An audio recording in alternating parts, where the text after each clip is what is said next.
Thankfully, under President Trump's leadership, you finally see some spine. You finally see some backbone in the Republican Party to fight back against these very aggressive Democratic dirty tricks.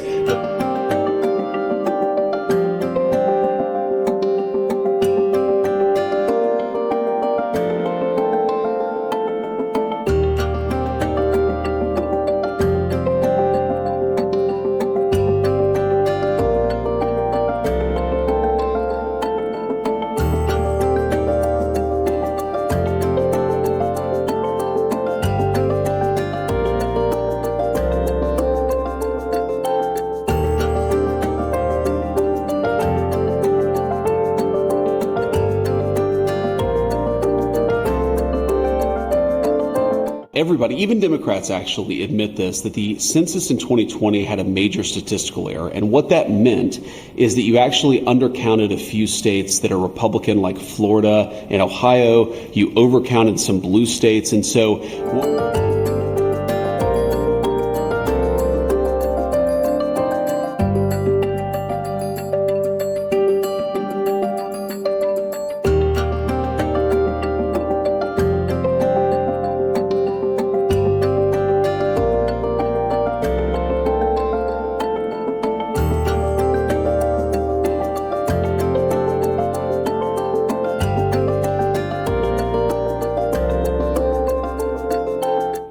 What I understand, if you actually did the census anew right now, you would have 10 additional Republican seats and 9 fewer Democrat seats.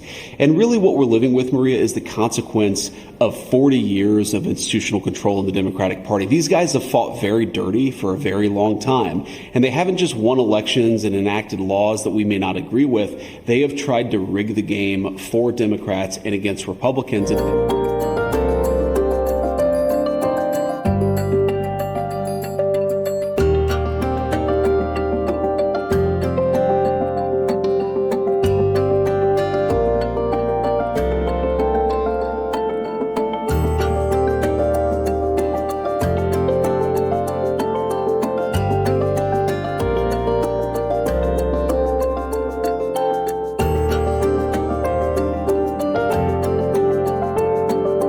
Thankfully, under President Trump's leadership, you finally see some spine. You finally see some backbone in the Republican Party to fight back against these very aggressive Democratic dirty tricks. But the only way for us to do it is to actually go and do the hard work to reset the scales a little bit. What we want to do is redo the census, but importantly, we want to redistrict some of these red states. And we want to make the congressional apportionment fair in this country. Again, you cannot do it unless Republicans actually take some very decisive action in the months to come.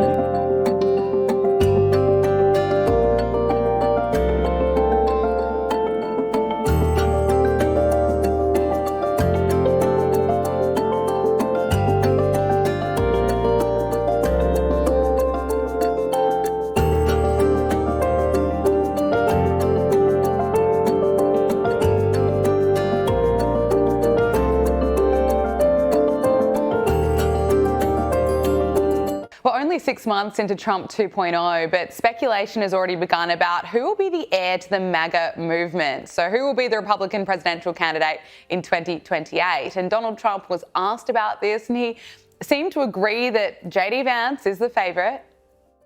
Do you agree that the heir apparent to MAGA is JD Vance? Well, I think most likely, in all fairness, he's the vice president. I think Marco is also somebody that maybe would get together with JD in some form. I also think we have incredible people, some of the people on the stage right here. So it's too early, obviously, to talk about it, but certainly he's doing a great job, and he would be probably favored at this point. It's interesting. That's a pretty clear response from the president. He didn't really dodge the question.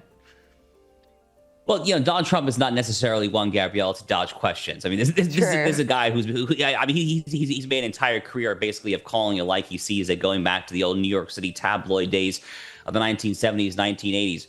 Look, I mean, this was half the purpose of Donald Trump selecting JD Vance. I mean, this was half the purpose of selecting someone who was basically, well, half his age, actually. I mean, JD Vance just turned 41 years old. So Donald Trump made a decision when in selecting such a young vice president of the millennial generation He was already back then last summer, around the time of the RNC in Milwaukee, he made a very deliberate, conscientious decision to put a serious thumb on the scale in terms of who the presumptive successor to the MAGA throne would be. Now, having said that, he could have just answered the question and said, JD Vance, next question. He didn't say that, obviously. He said Marco Rubio might be involved, plenty of people in this room. It's going to be a competitive primary. This is not JD Vance, I think, according to all the betting markets, is the odds favorite right now, and that seems pretty clear to me. But it's going to be a competitive primary, and it's also a very, very long ways away at this particular juncture there. And, JD is going to have to pick up some issues, I think, to really kind of double down, hone in on those issues. For the first few months of this presidency, Gabrielle, I think that he was kind of clouded out a little bit by Elon Musk. Elon Musk was not technically vice president, but he was getting a lot of headlines, Doge and all that there. And in some respects, JD was not necessarily front of the newspapers, other than that excellent speech he gave in Munich, Germany back in February. So, now that Elon is out of the picture and we're in the August recess, in the second half of this year, going into 2026, I'm going to be looking very carefully to see what specific issues JD takes up there and what kind of impact he can make on those issues.